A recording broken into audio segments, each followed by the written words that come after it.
हो, बटाट्याचा खीस पहा अतिशय पांढरा शुभ्र आहे आणि पहा अगदी लांबसडक आहे, थोडा सुद्धा मोडलेला नाहीये, बारीक बारीक तुकडे झालेले नाहीयेत, अगदी पांढरा शुभ्र असा हा खीस बनलेला आहे। तर बटाट्याचा पांढरा शुभ्र खीस कसा बनवायचा हे आज आपण पाहणार आहोत। त्याच्यासाठी इथे मी बटाटे घेतलेले आहेत, ते स्वच्छ धुवून घेतलेले आहेत।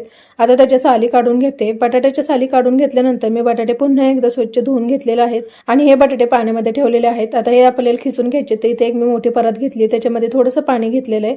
बटाटे खिसून घेण्यासाठी इथे खिसणी घेतलेली आहे, त्याला लहान मोठे होल आहेत, ते मोठ्या होलने आपण बटाटे खिसून घेणार आहोत।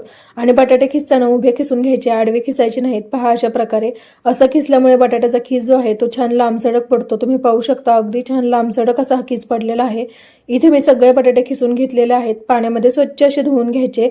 पाण्यातून बाजूला काढून हे पाणी बाजूला काढून घ्यायचं। पुन्हा एकदा बटाटे स्वच्छ पाण्यामध्ये धुवून घ्यायचे। अशा प्रकारे आपण बटाटे 4 ते 5 पाण्यामध्ये स्वच्छ धुवून घेणार आहोत। इथे मी हो खीस 4-5 पाण्याने धुतल्यानंतर त्याच्यामध्ये पाणी घालून घेतले। तुम्ही पाहू शकता पाणी अगदी स्वच्छ आहे। आता मी याच्यामध्ये थोडंसं मीठ घालून घेते आणि मीठ घातल्यानंतर मिक्स करून घ्यायचंय आणि याच्यातून तुरटी फिरून घ्यायची आहे। तुमच्याकडे लहान तुरटी असेल तरी तुम्ही घेऊ शकता आणि थोडा वेळ आपण याच्यावरती तुरटी ठेवून घ्यायची।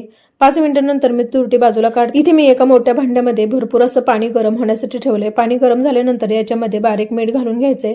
तर साधारणतः 5 ते 6 चमचे मी याच्यामध्ये बारीक मीठ घातलंय। मिक्स करून घेऊयात। पाण्याला उकळी आल्यानंतर याच्यामध्ये बटाट्याचा खीस घालून घ्यायचंय, पाण्यात नितळून थोडा वेळ बटाट्याचा खीस शिजवून घ्यायचाय। खूप जास्त काळ करून घ्यायचा नाही।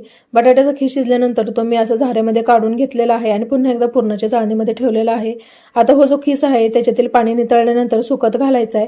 तर सुती कापडावरती हो खीस सुकत घालायचा आहे। हो जो खीस आहे तो उन्हामध्ये याचबरोबर घरामध्ये फॅन खाली सुद्धा छान सुकतो। अशा प्रकारे काटे चमच्याने हो पसरवून घ्यायचं आहे, म्हणजे एकमेकाला ते चिकटत। बटाट्याचा खीस 2 दिवसानंतर छान असा वाळलेला आहे, तो तळून पाहूयात। तेल छान गरम झाल्यानंतर याच्यामध्ये बटाट्याचा खीस टाकला आणि तुम्ही पाहू शकता अगदी छान लांबसडक पांढरा असा झालेला आहे।